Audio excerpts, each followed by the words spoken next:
बंधु नमस्कार, सत श्री अकाल, प्रणाम। आज हम एक प्रसंग पे बात करेंगे, बाली प्रसंग के ऊपर। अक्सर कुछ राम विरोधी या सनातन विरोधी कह लीजिए, वो ये प्रमाणित करने में टिड्डी दल की तरह पंक्ति बनाकर लग जाते हैं कि बाली को श्री राम जी ने धोखे से मारा और राम जी की मर्यादा के ऊपर उंगली उठाने का कुत्सित प्रयास करते हैं। ऐसा नहीं था। अगर पूरे प्रसंग को ध्यान से पढ़ा जाए, समझा जाए, तो शायद ये धारणा निर्मूल हो जाती है। जो ये आरोप लगाते हैं वो सिर्फ दो लाइन, दो पंक्ति पढ़कर उसी के ऊपर अपना निर्णय दे देते हैं। बाली ने कहा, मैं बैरी सुग्रीव प्यारा, अवगुण कौन नाथ मोहि मारा। राम जी ने उसका सिंपल सा उत्तर दे दिया, बड़े साधारण शब्दों में, कि अनुज बधु भगिनी सुत नारी, सुन सठिए कन्या संचारी। इन्हीं कुदृष्ट विलोक ही जोई, ताहि बधे कछु पाप न होई। लेकिन इस पूरे प्रसंग को थोड़ा नए रूप में, नए तरीके से सोचने और समझने का प्रयास करते हैं। और थोड़ा सा पहले जाइए इस प्रसंग के। बाल ने पूछा है, मैं वैरी सुग्रीव प्यारा। भाई बिल्कुल सही बात है। सुग्रीव राम जी का सखा बना है, मित्र बना है। और राम जी के शब्दों में ही, जे न मित्र दुख हो ही दुखारी, तिन्हि बिलोकत पातक भारी। मित्र के दुख में जो नहीं दुखी होते हैं, उनको देखने से भी बहुत बड़ा पाप लगता है। और अंत में श्री राम जी ने उसको अभय दान दिया था। सुग्रीव से कहा था कि सखा सोच त्यागो बल मोरे, सब विधि घटप काज में तोरे। राम जी को अगर अपना स्वार्थ देखना होता तो सुग्रीव से नहीं, बाली से मित्रता करते। लेकिन वो करुणा निधान है, कृपा निधान है। जिनका कोई नहीं सहारा होता है, उनका सहारा श्री राम होते हैं। इसलिए उन्होंने सुग्रीव का साथ दिया, सुग्रीव को मित्र बनाया। अब ये तो सीधा सा फार्मूला है भाई, मित्र का मित्र मित्र होता है और मित्र का शत्रु शत्रु होता है। सुग्रीव का जो शत्रु है वो राम जी का भी शत्रु हुआ, तो बाल शत्रु हो गया। सुग्रीव प्यारा इसलिए था क्योंकि सुग्रीव मित्र था। कारण चारों चीजें उन्होंने गिना दी। लेकिन इस प्रसंग को थोड़ा सा नए परिप्रेक्ष्य में देखने का प्रयास करते हैं। जो सुग्रीव बाल के डर से कंदरा, कुहा, पहाड़, पर्वत, जंगल, समुद्र किनारे भटकता फिरता था, एक जगह मिली थी जहां उसके प्राणों की रक्षा हो जाती थी। अगर वही सुग्रीव आकर के युद्ध के लिए बाली को ललकारता है और गरजता है, तो क्या बाली को नहीं पता था कि सुग्रीव के अंदर कहां से बल आ गया, किसके बल के सहारे सुग्रीव गरज रहा है? बिल्कुल पता था उसको। इसके बाद में जब वो भी क्रोध से आतुर होकर के युद्ध के लिए तैयार होकर के सुग्रीव को ललकारने लगता है, तब तारा बीच में आ जाती है। तारा ने उसके पैर पकड़ करके उससे अनुनय विनय किया है और बताया कि ये जो दोनों हैं जिनसे लड़ने जा रहे हो, ये कोई साधारण नहीं है। कौशले सुत लक्ष्मण रामा, काल जीत सके संग्रामा।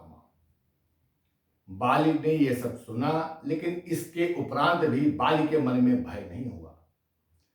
उसको पता था कि हम किससे युद्ध करने जा रहे हैं।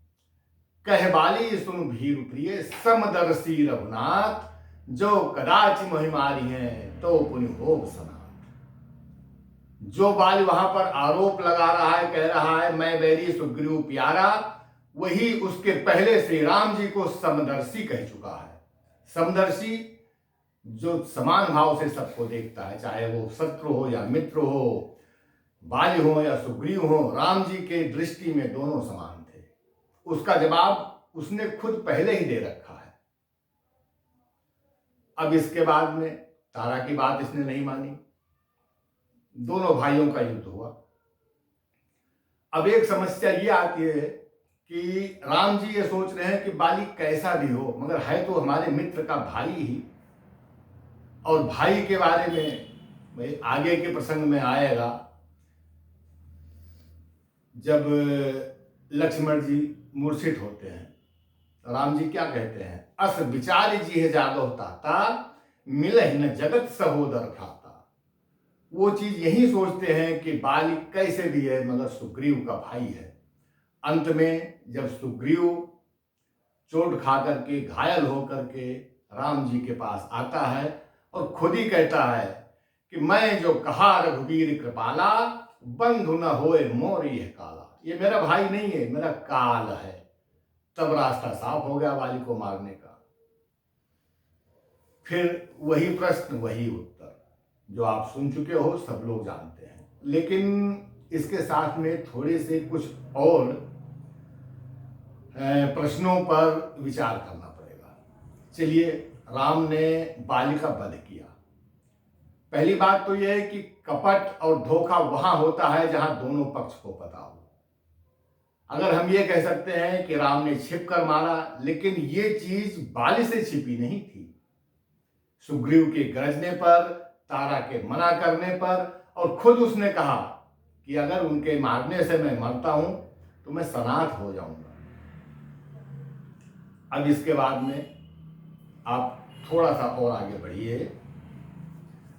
बाली घायल पड़ा हुआ है, श्री राम जी उसके सिर पर अपना हाथ फेरते हैं। सोचिए, कितने भक्त ऋषि मुनि या कितने संतों को यह सौभाग्य प्राप्त हुआ है कि श्री राम उनके सर पर हाथ फेरे। जो किसी को शायद ही मिला हो, वो बाली को असहज अनायास ही मिला। इसके बाद प्रभु राम बाली को वापस जीने के लिए, उसके शरीर को स्वस्थ करके पुनः इस संसार में रहने के लिए वरदान देने के लिए कहते हैं, लेकिन बाली नहीं मानता है।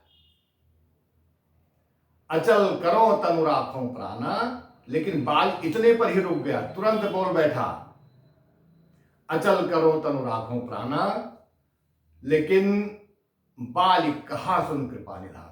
उसने और कुछ सुनने के लिए रुका ही नहीं। वो जन्म जन्म मुनि जतन कराही, अंत राम कही आवत नहीं। जन्म जन्मांतर तक ऋषि मुनि संत साधु कितने हैं जो कितनी कितनी तपस्या, कितना कितना ध्यान योग पूजा करते हैं, परंतु मृत्यु के समय राम का नाम नहीं आता है। और जिस राम का नाम जल्दी नहीं आता है, वो राम साक्षात मेरे आंखों के सामने खड़े हैं। ऐसी सुखद मृत्यु, ऐसी सौभाग्यशाली मृत्यु कहां मिलती है, इसलिए अब जीने की इच्छा नहीं।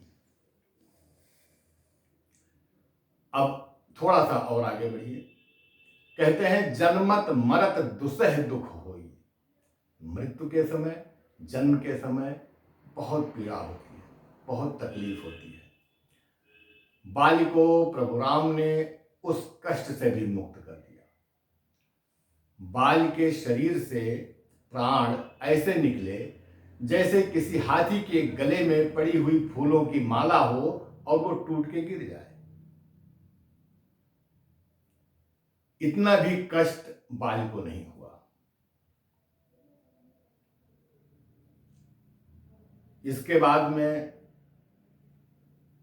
प्रभु राम ने जिसका भी वध किया है, दृष्टांत उठाकर देख लीजिए, उसके कर्मों का फिर लेखा जोखा नहीं हुआ है, सीधा प्रभु के धाम गया है। राम बाली निज धाम पठा हुआ। भाई बाली को भी पता था कि कैसे कैसे संत महात्मा ऋषि ज्ञानी सब जो है प्रभु के धाम तक नहीं पहुंच पाते हैं, और मुझे प्रभु का धाम मिल रहा है। अब अगला प्रसंग में थोड़ा सा आगे बढ़िए। तारा की समस्या आती है। तारा बहुत व्यथित है, व्याकुल है। तारा की भी समस्या का समाधान प्रभु राम ने किया। तारा बिकल देख रघुराया, दीन ज्ञान हरि लीनी माया। तारा भी कष्ट से निवृत्त हो गई। अब एक और बहुत बड़ा काम बचता है जो सिर्फ राम ही कर सकते हैं, और दूसरा दृष्टांत वैसा कहीं नहीं मिलता है। इस सारे प्रसंग में अभी तक राम जी का कोई स्वार्थ सिद्ध नहीं हुआ है। लेकिन बाल चूंकि राजा था, तो बाल के मरने के बाद में उसके परिवार का, उसके राज्य का, इन सब का न्यायोचित तरीके से संरक्षण देना श्री राम जी का ही काम था। उन्होंने क्या किया कि सुग्रीव को तो राजा बनाया, लक्ष्मण को भेजा। लक्ष्मण वहां, क्योंकि राम जी तो नगर में जाना नहीं चाहते थे अपने वचनबद्ध होने के लिए। लक्ष्मण जी गए हैं वहां पर, पुरजन को, विप्रजनों को, सबको बुला करके और सुग्रीव को राज दिया। लेकिन चूंकि राम जी अयोध्या में धोखा खा चुके थे, युवराज होना अलग की बात है, राज्याभिषेक होना अलग की बात है, और वो चीज कहीं यहां ना उसकी पुनरावृत्ति हो जाए, साथ साथ उन्होंने अंगद को युवराज बना दिया, जिससे वहां की जनता, वहां की प्रजा और वहां के लोगों को ये पता रहे कि इसके बाद में हमारा युवराज अंगद है। अब आज भी युद्ध के नियम है। युद्ध में राजा राजा से लड़ता है, सेनापति सेनापति से लड़ता है, तो खैर पुरानी बातें थी, तो युद्ध के नियम काफी बदल गए हैं। लेकिन यह है कि राजा का, पराजित राजा के साथ राजा का कैसा व्यवहार हो, उसकी सेना या सेनापतियों के साथ कैसा व्यवहार हो, ये सब पहले धार्मिक तरीके से इन सब का एक विश्लेषण होता था, नियम होते थे। खैर आज तो युद्ध के नियम बिल्कुल बदल गए हैं।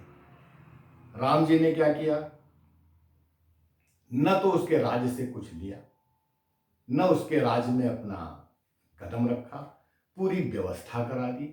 अब आप सोचिए, अगर आज की दृष्टि से देखना चाहते हैं तो बाली को और कौन सा भाई कंपनसेशन चाहिए था। प्रभु के धाम को गया, सब कुछ जानते हुए, राज उसके भाई को मिला, युवराज उसका पुत्र बना, पत्नी भी संरक्षण में आ गई, राज्य सुरक्षित हो गया, और इससे ज्यादा कंपनसेशन किसी को क्या चाहिए भाई।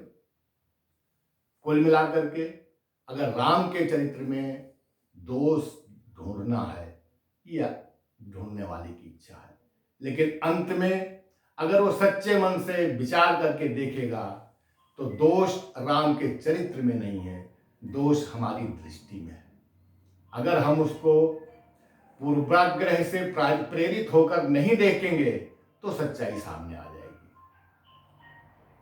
और अंत में भाई हम तो यही कहेंगे, प्रोग्राम हम सबका कल्याण करें, सबको सद्बुद्धि दें, और आखिर में तो वही पुरानी बात, अगर अब तक नहीं सब्सक्राइब किया है इस चैनल को तो अवश्य सब्सक्राइब करें, लाइक कीजिएगा, शेयर कीजिएगा, कमेंट का स्वागत है। धन्यवाद। वंदे मातरम।